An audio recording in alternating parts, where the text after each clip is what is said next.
Al día siguiente salí, me fui al notario, hice el testamento y al día siguiente cambió mi vida de forma radical. Decidí.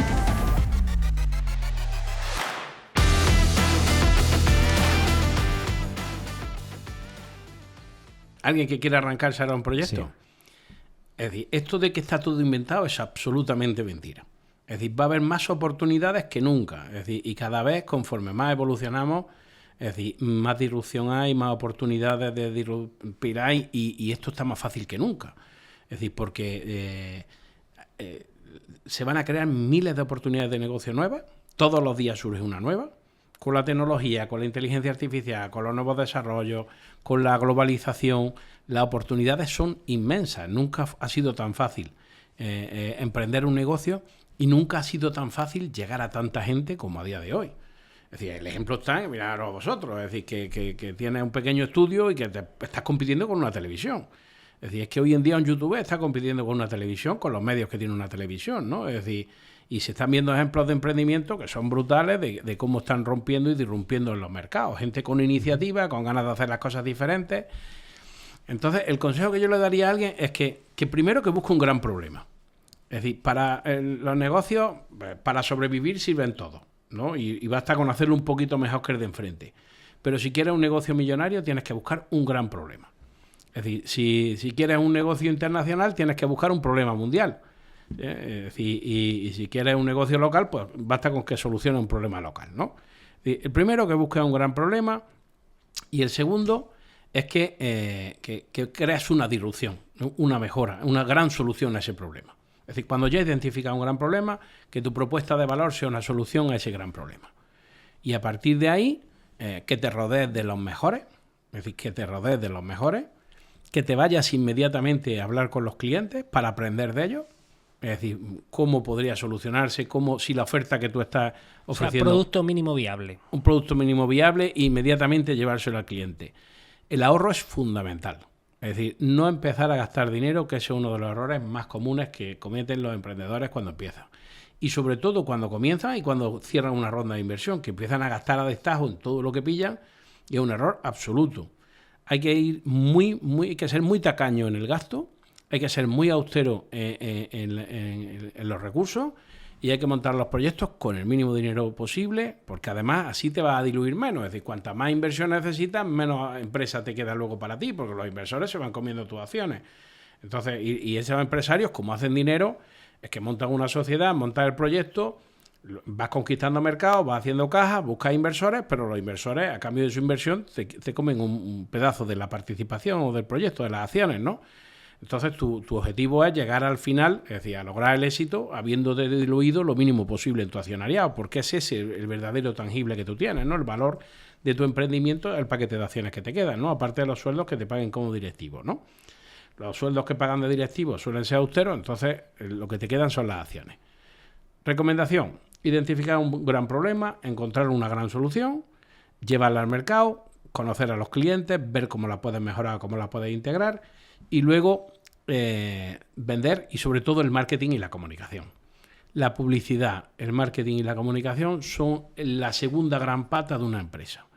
Es decir, si las empresas que llegan son las que venden lo hacen porque tienen un gran equipo de marketing, un gran equipo de publicidad y un gran equipo de comunicación. Las empresas tienen que contar su historia, tienen que vender sus productos y tienen que llevarlos al público. Y es tan sumamente importante esto. Ya Rockefeller lo decía en su día. Decía, oiga, si usted empezara un proyecto con $1 millón, ¿usted cómo lo haría? Diría, mira, yo me gastaría 100.000 euros en el producto y 900.000 en la publicidad. ¿Por qué? Pues porque tienes que llegar al cliente y tienes que convencerle de que tu producto es bueno. Y la publicidad es sumamente importante por lo que hablábamos antes de la reticencia del consumidor y los cerebros reptilianos. Es decir, tú no compras un producto que no conoces. Es un absurdo, pero es tal cual. Es decir, tú no compras un producto que tú no conoces.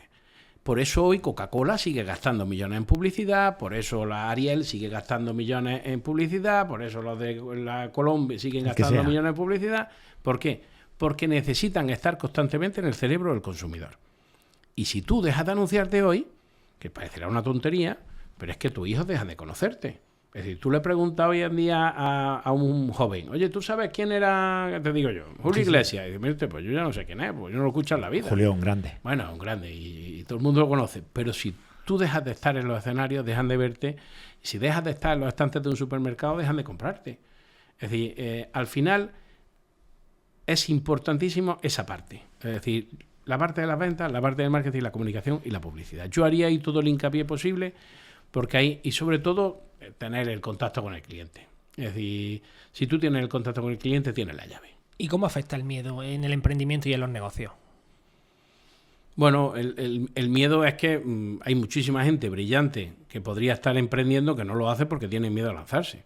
Yo siempre digo que la diferencia entre los 2 millones de personas que quieren escribir un libro y los escritores son los que se ponen a escribirlo. Sí, pero Enrique, tú como español lo primero y como empresario, o sea, ¿qué opinas de la situación política, fiscal y que hay ahora mismo en este país? O sea, ¿no puede ser ese uno de los principales miedos? Bueno, yo creo que la traba administrativa, las trabas de los miedos fiscales y todas estas cosas, es decir, no van a ser un problema para emprender nunca. Otra cosa es que yo esté conforme o no conforme con lo que está pasando en España, que estoy bastante desconforme con el rumbo del país que llevamos, ¿no? Es decir, yo creo, porque nos están despellejando pero como si fuéramos conejos, ¿sabes lo que decir? Sale uno a la calle y le están quitando el dinero constantemente, ¿no? Es decir, yo creo que hay un escenario internacional pero que ya está globalizado. Es que los grandes fondos de inversión se dieron cuenta que era mucho más rentable prestarle a los estados y prestarle a los gobiernos que prestarle a las empresas, porque había mucho menos riesgo. Es decir, un George Soros o cualquier fondo de estos internacional tiene mucho más seguro prestarle a España el dinero o prestársela como país a la Unión Europea que prestárselo a una compañía que en un momento dado puede quebrar por cualquier motivo o puede irle mal en el mercado en el que esté trabajando. Entonces, esto está condicionando el mundo, ¿no? Es decir, porque tú ves que nombran de presidente del gobierno a Pedro Sánchez y la primera persona con la que se reúne es con George Soros, que es un prestamista internacional, que es decir, que al final es un fondo de inversión, que es un prestamista internacional que le presta a los gobiernos. Entonces, que a mí cada vez que me viene, es que la Unión Europea nos va a mandar 20.000 millones, nos va a mandar 10.000 millones, es que parece que viene regalado. Pero bueno, mire usted, el dinero de la Unión Europea, ¿de quién es? Porque es que la gente parece que es idiota. Es decir, mire usted, ese dinero, ¿de quién es? Ese dinero es de alguien que se lo ha prestado a la Unión Europea, porque si tú no le estás pagando impuestos a la Unión Europea, ¿cómo te los mandan ellos? Es decir, si nosotros a ellos no les pagamos los tributos, ¿cómo nos mandan ellos el dinero? Será prestado y tendremos que devolvérselo, ¿no? Es que esto es lo que la gente no se pregunta, es que parece que el dinero de Europa es que es regalado para toda la vida. Si nosotros tenemos que devolvérselo y se lo estamos devolviendo con multas, con sanciones de tráfico, con radares, con zonas azules, se lo estamos devolviendo con inspecciones de sanidad, se lo estamos devolviendo. El empresario está chicharrado de sanciones y de normativas y que te retrasa un día en llevar un papel de Hacienda, 50 euros. Que te retrasa en contestar lo que sea, 30 euros. Que tienes que poner un pleito, tienes que pagar la tasa judicial. Que sales a Madrid a un viaje y te fríen, es que te achicharran. Es decir, que si la normativa medioambiental, que si no llevas la pegatina, que si te han grabado con vídeo, que si has pasado el radar de tramo, están constantemente, es decir, quitándonos el dinero de la cuenta. Todo esto aparte de los IVA y aparte de los impuestos que ya pagamos, ¿no? Es decir, que nosotros pagamos los impuestos directos, los impuestos indirectos y las sanciones. Pero no puede estar la sociedad un poco anestesiada, o sea, la gente pone a Broncano y ve la tele y punto. La gente pone a Broncano y se ríe, y yo me río mucho con Broncano y a mí me está encantando el programa, es decir, pero hay mucho más detrás, ¿no? Es decir, yo tengo yo cuando veo Broncano, a mí me encanta, pero yo lo que veo, por ejemplo, es como el gobierno le ha puesto al Broncano para acabar con Pablo Motos. Sí, Pablo Motos le estaba dando caña al gobierno y estos han dicho, oye, pues vamos a ponerle con dinero público, ¿no? Bueno, con dinero público, con la televisión española, ¿no? Pero lo está haciendo súper bien. A mí me encanta el programa, pero es verdad que es una contramedida para intentar frenar la politización o la caña que le estaba dando Pablo Motos al gobierno, ¿no? Y eso es una verdad como un piano, ¿no? Con dinero del contribuyente. Bueno, con dinero, la televisión española es dinero público, efectivamente, pero es verdad que está mejorando mucho la audiencia y si tú te das cuenta... El tío es muy crack, pero que no deja y arrastra audiencia, porque tú antes, si tú quieres ver a Broncano, ya el telediario a lo mejor lo ves en la 1 y antes lo estabas viendo en Antena 3. Sí, porque te estás esperando a que acabe y ver... Efectivamente. Sí, al final todo está politizado. Han convertido, de hecho, los dos programas en un foro político, ¿no? O sea, ya es la lucha de uno contra el otro. Bueno, de hecho, creo que le interesa al gran gobierno, no a nivel español, sino a nivel mundial, el que nos enfrentemos uno a otro y tengamos diferentes opiniones, ¿no crees? Bueno, yo lo que creo es que esto anestesia mucho a la gente, la quita de pensar, ¿no? Es decir, todo lo que sea rey, todo lo que sea la lucha del fútbol, Madrid contra el Barça, el Arsenal contra el Chelsea, todas estas cosas anestesian a la gente de pensar en los problemas reales que tiene y cotidianos, ¿no? Y todas estas cosas. Pero yo siempre interpreto las cosas desde el punto de vista de la estrategia, ¿no? Es decir, yo el otro día cuando veía, decía, oye, es que el ministro de Transporte ha hecho una auditoría de las cuentas y tal. Y dice, oye, te das cuenta como hay un ministro que le está echando un pulso al gobierno, que se llama Ábalos, que le está planteando ahí el tirar de la manta, no tirar de la manta, que los tiene, lo está ecuacionando, y te das cuenta cómo se defienden ellos con una auditoría. Dice, oye, mira, que por si al juez se le hubiera olvidado algo, nosotros hemos hecho una auditoría para tener, por si al juez se le hubiera olvidado algún detalle de la investigación, nosotros aparte vamos a hacerte una auditoría que la tenemos aquí guardada para ponerla encima de la mesa, ¿no? Es decir, son medidas y contramedidas. ¿Eso es un chantaje? No, eso no es un chantaje, eso es el día a día. Si esto es... Pero si son uno y otro, es decir, que es que el día a día que son todos los partidos iguales. Yo soy apolítico por completo, es decir, trabajo con todos los partidos por igual, pero que es muy gracioso y muy significativo, ¿no? Cómo funciona y cómo luchan entre ellos en todos los aspectos de la vida, ¿no? Y Enrique, ¿cómo ves tú el futuro de Europa en los próximos 10 años? ¿Qué te preocupa exactamente?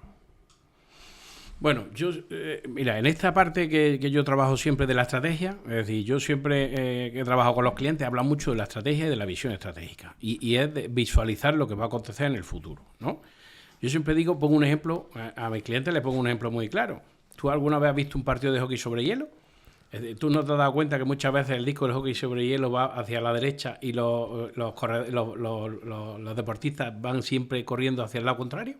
Porque saben que el disco va a golpear en un sitio y va a dar la vuelta por detrás de la portería porque rebota. Y va a volver. Entonces va el disco para allá y los tíos van corriendo para el otro lado porque saben dónde va a caer el disco. ¿No? ¿No habéis dado cuenta de eso? Sí, porque estudian el movimiento, sí. Claro, entonces el planteamiento es tener esa inteligencia o esa visión o esa intuición de dónde va a estar el disco en los próximos 10 años, dónde va a estar el disco en los próximos 15 años. Entonces, yo creo que uno de los grandes errores de los empresarios y de los humanos es pensar que las circunstancias que vivimos van a ser eternas. Es decir, las circunstancias que estamos viviendo hoy, no se pueden tomar decisiones con las circunstancias que estamos viviendo hoy. Hay que tomar decisiones con las circunstancias que vamos a tener en 5 y en 10 años. ¿Dónde va a caer el disco? ¿Dónde va a estar el negocio en los próximos 10 años? Cuando se produzca toda esta evolución de inteligencia artificial, automatización de procesos, computación, ¿qué es lo que va a ocurrir? Yo creo que van a sobrar puestos de trabajo. Es decir, va a haber... Ahora mismo se habla de que hay una falta de puestos de trabajo y que necesitamos que entre la inmigración en nuestro país para poder atender el trabajo que otros no quieren hacer, que es el de la agricultura y los trabajos de hostelería, etcétera y tal, ¿no? Yo creo que cuando haya una disrupción tecnológica va a haber un montón de desempleo y en España lo que va a sobrar es gente, es decir, porque va a faltar trabajo y lo que va a sobrar es gente, ¿no? Esa es la visión que yo tengo. Y entonces yo creo que ahí esto va a afectar mucho.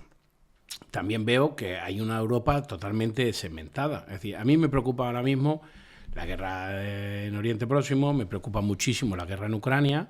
La de Oriente Próximo me preocupa muchísimo también desde el punto de vista humano, más que económico, pero que también va a afectar al precio del petróleo y al precio de un montón de variantes importantes de aspectos económicos. Pero la guerra de Ucrania es que me afecta, vamos, la estoy analizando muy de cerca porque esto tiene una repercusión inmediata en nosotros. ¿Qué ocurre si España entra en guerra con Ucrania porque la Unión Europea entra en guerra con Ucrania? ¿Cómo afecta esto a nuestros mercados? ¿Cómo afecta esto a nuestros ahorros? ¿Cómo afecta esto a nuestras empresas y a nuestra economía? Porque esto es una verdad que ya... Bueno, con Ucrania, con Rusia, dirán, ¿no? Sí, con la guerra de Ucrania. Entra en conflicto con Ucrania. Sí, perdón.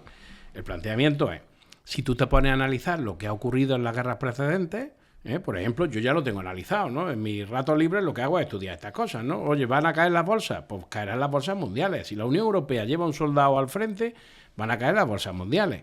Pero es que si Rusia declara la guerra a la Unión Europea, pues van a caer las bolsas europeas, van a caer las bolsas americanas, pero las nuestras se van a resentir más, porque el conflicto es aquí, no es allí, ¿no? Entonces, yo analizo todas estas variantes a la hora de tomar decisiones de negocio, ¿no?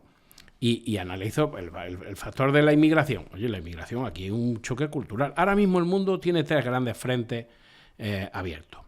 Una es la lucha entre el comunismo y la democracia. Eso es una lucha ahora mismo encarnizada. Es decir, China, Irán, Rusia se están enfrentando con los países... Comunismo y capitalismo. Comunismo y capitalismo Efectivamente, comunismo y capitalismo, dictadura, democracia, ¿no? Sí. Democracias occidentales y regímenes autocráticos, ¿no? Sí, llamémoslo como queramos. Sí. Sí. O autoritarios. Yo creo que nos hemos entendido, ¿no? Sí, perfectamente. Y luego otra importantísimo es el tema religioso-cultural.